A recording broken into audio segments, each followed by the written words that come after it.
Assalamualaikum warahmatullahi wabarakatuh. Yang terhormat Ibu Dede Horiah selaku dosen pengampu mata kuliah Hakikat ADHD dan rekan-rekan semua, kami dari kelompok 7.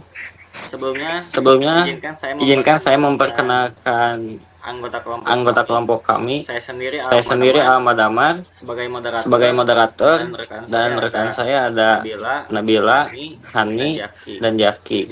Di sini kami akan memaparkan hasil laporan observasi mengenai identifikasi gangguan pemusatan perhatian dan hiperaktivitas GPPH atau ADHD. Observasi ini kami laksanakan pada tanggal 11 Desember 2025 yang berlokasi di SLB ABC YKS 2 Majalaya. Fokus utama presentasi kami adalah untuk memahami bagaimana gejala inatensi muncul pada subjek observasi kami di lingkungan sekolah. Slide. Nah, ini profesi anaknya. Sebelum masuk ke inti analisis, izinkan saya memperkenalkan profil subjek yang kami observasi. Subjek kami ini bernama Angelika, seorang siswi perempuan berusia 12 tahun yang lahir pada tanggal 14 Agustus 2013. Usianya sekarang 12 tahun dan sekarang duduk di bangku kelas 6 SD dan menempuh pendidikan di Satuan Pendidikan SLB ABC YKS 2 Majalaya. Melalui latar belakang profil ini, kami mencoba melihat lebih dalam bagaimana karakteristik personalnya berkaitan dengan gejala ADHD yang teramati.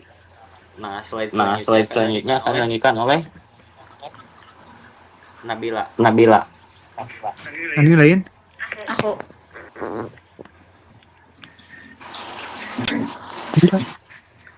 Baik, di sini saya akan menjelaskan analisis gejala inatensi atau ketidakmampuan memusatkan perhatian. Inatensi ini dijelaskan bukan sekedar atau tidak mampu mendengarkan, melainkan adanya hambatan kognitif dalam memproses informasi. Di sini ada 8 poin. Yang pertama ada ketidaktelitian atau seringnya membuat kesalahan ceroboh karena gagal memperhatikan detail kecilnya. Yang kedua ada daya tahan fokus, yaitu cepat merasa bosan dan sulit bertahan pada satu aktivitas dalam waktu yang lama. Yang ketiga ada pemrosesan informasi. Jadi itu si anak itu lambat merespon karena tampak tidak mendengarkan saat diajak berbicara secara langsung. Yang keempat ada kegagalan instruksi, yaitu kesulitan mengikuti petunjuk yang panjang, biasanya hanya ingat bagian awalnya saja tapi lupa bagian tengah atau akhirnya. Yang kelima ada organisasi, yaitu kesulitan mengatur waktu dan tugas yang sering dilarikan oleh pikiran atau cerita di luar konteks sekolah. Selanjutnya, analisis gejala inatensi. Di sini ada 3, jadi penghindaran tugas. Jadi si anak ini menghindari tugas yang membutuhkan ketekunan mental yang tinggi, atau terutama pada Angelika ini tidak menyukai pelajaran. Yang kedua ada distraksi eksternal. Jadi perhatiannya itu sangat mudah teralihkan oleh stimulus baru di sekitarnya. Yang ketiga ada memanage keseharian, yaitu sering lupa dengan rutinitas harian yang dipicu oleh pola tidur tidak teratur akibat penggunaan gadget yang berlebihan. Baik, saya kembalikan kepada moderator. Selanjutnya akan dibacakan oleh si Hani. Mulai. Baik, untuk materi selanjutnya akan saya jelaskan, yaitu gejala hiperaktivitas dan impulsivitas. Nah, pada slide ini menjelaskan berbagai gejala hiperaktivitas dan impulsivitas yang tampak pada anak.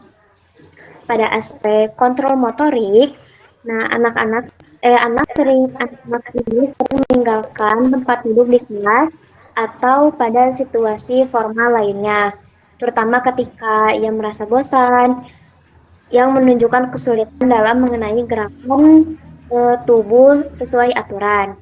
Nah, selanjutnya ada aktivitas fisik berlebih.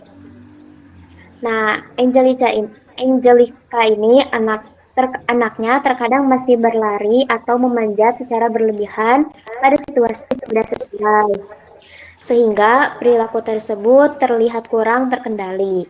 Nah, pada aspek kesiapan gerak, anak ini juga kadang bertindak seolah-olah digerakkan oleh mesin. Maksudnya yaitu kayak tampak selalu siap bergerak secara terus-menerus tanpa henti. Nah, selain itu, terdapat hambatan impulsivitas, di mana anak sering menyela atau memaksakan diri terhadap orang lain karena adanya dorongan pikiran atau pernyataan yang muncul secara mendadak tanpa mempertimbangkan konteks atau giliran berbicara. Baik, slide selanjutnya.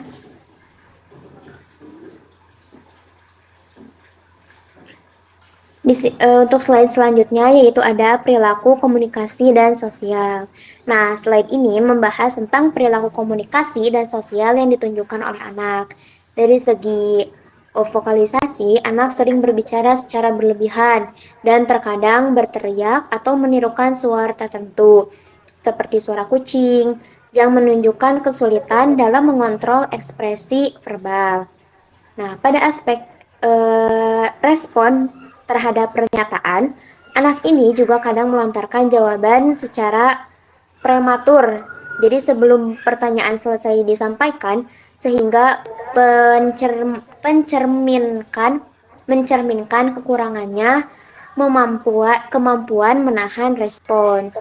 Nah, namun demikian, slide ini juga menunjukkan adanya perkembangan positif, yaitu anak mulai mengalami kemajuan dalam aspek sosialnya. Jadi anak ini ada kemajuan dalam aspek sosial, di mana saat ini sudah dapat diarahkan untuk menunggu giliran dalam sesuatu kegiatan atau interaksi sosial. Baik,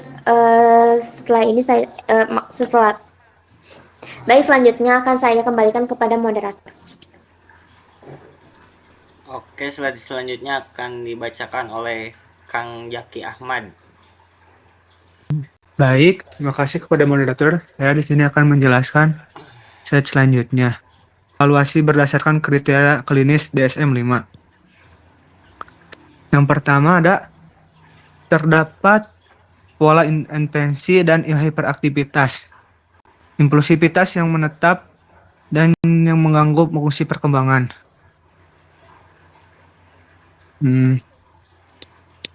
Intensi dan impulsivitas. Yang artinya, anak menunjukkan kesulitan memusatkan perhatian atau intensi seperti mudah terdistraksi, sulit fokus, atau sering lupa. Anak juga bisa menunjukkan hiperaktivitas dan impulsivitas seperti tidak bisa diam, sering menyela, atau bertindak tanpa berpikir. Perilaku ini menetap atau terjadi terus-menerus dan mengganggu perkembangan anak baik belajar maupun perilaku sehari-hari. Gejala tersebut muncul dan menimbulkan masalah sebelum usia 12 tahun. Tanda-tanda ADHD sudah terlihat sejak kecil, bukan muncul tiba-tiba saat remaja atau dewasa. Hal ini penting untuk memastikan bahwa gangguan tersebut memang berkaitan dengan perkembangan anak. Yang ketiga, masalah muncul di lebih dari 2 setting, atau minimal di sekolah, rumah, atau tempat bermain. Masalah tidak hanya muncul di satu tempat saja. Gejala harus terlihat di minimal 2 lingkungan, seperti misalnya di rumah, sekolah, dan tempat bermain. Jika hanya muncul di satu tempat, maka perlu dipertimbangkan penyebab lainnya. Yang keempat, terjadi gangguan bermakna secara klinis pada fungsi sosial dan akademik. Gejala ADHD benar-benar mengganggu kehidupan anak, terutama fungsi sosial, yaitu hubungan dengan teman, guru, dan keluarga. Fungsi akademik, yaitu prestasi belajar atau mengikuti pelajaran. Dan gangguan ini nyata dan signifikan, bukan sekedar perilaku aktif biasa. Yang terakhir, gejala bukan merupakan bagian dari gangguan psikotik atau gangguan mental lainnya seperti cemas atau kepribadian. Gejala yang muncul bukan akibat gangguan lain seperti gangguan kecemasan, gangguan kepribadian, gangguan psikotik. Artinya, ADHD harus berdiri sebagai diagnosis utama, bukan efek dari kondisi lain. Slide selanjutnya.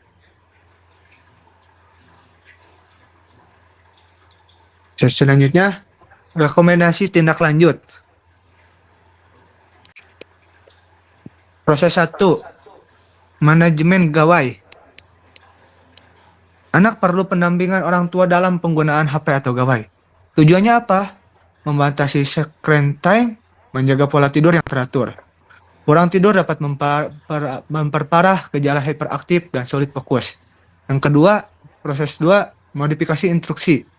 Tugas sekolah sebaiknya yaitu diberikan secara bertahap atau step by step. Tidak secara langsung panjang dalam satu instruksi. Jadi dicicil yang istilahnya mah. Yang kedua ada hal ini membantu anak. Jadi gimana itu? Jadi supaya anak lebih paham memahami tugas dan mengurangi kegagalan dalam proses instruksi panjang. Proses 3, lingkungan belajar. Lingkungan belajar perlu diatur agar apa? Agar minim rangsangan, yaitu tadi suara bising atau visual berlebihan, tidak mudah mengalihkan perhatian anak. Contohnya apa saja?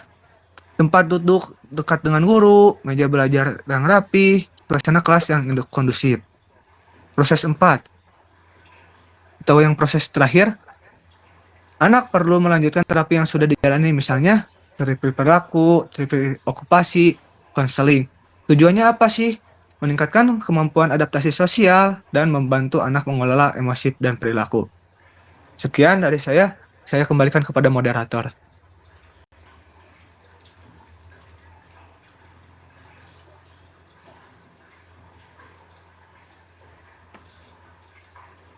Mana?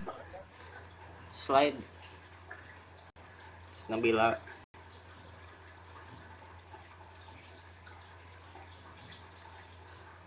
Nah, jadi kesimpulannya berdasarkan hasil identifikasi instrumen SM5, si Angelica ini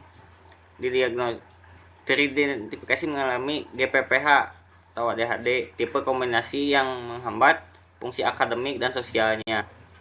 Ia menunjukkan gejala inatensi berat berupa kesulitan fokus pada detail dan instruksi, serta perilaku hiperaktif, impulsif seperti sulit diam dan sering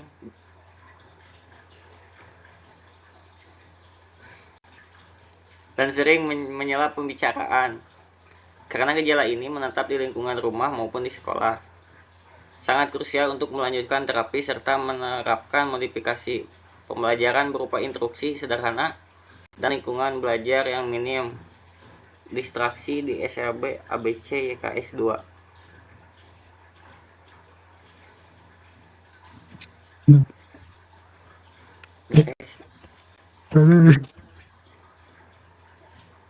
Penutup. Udah.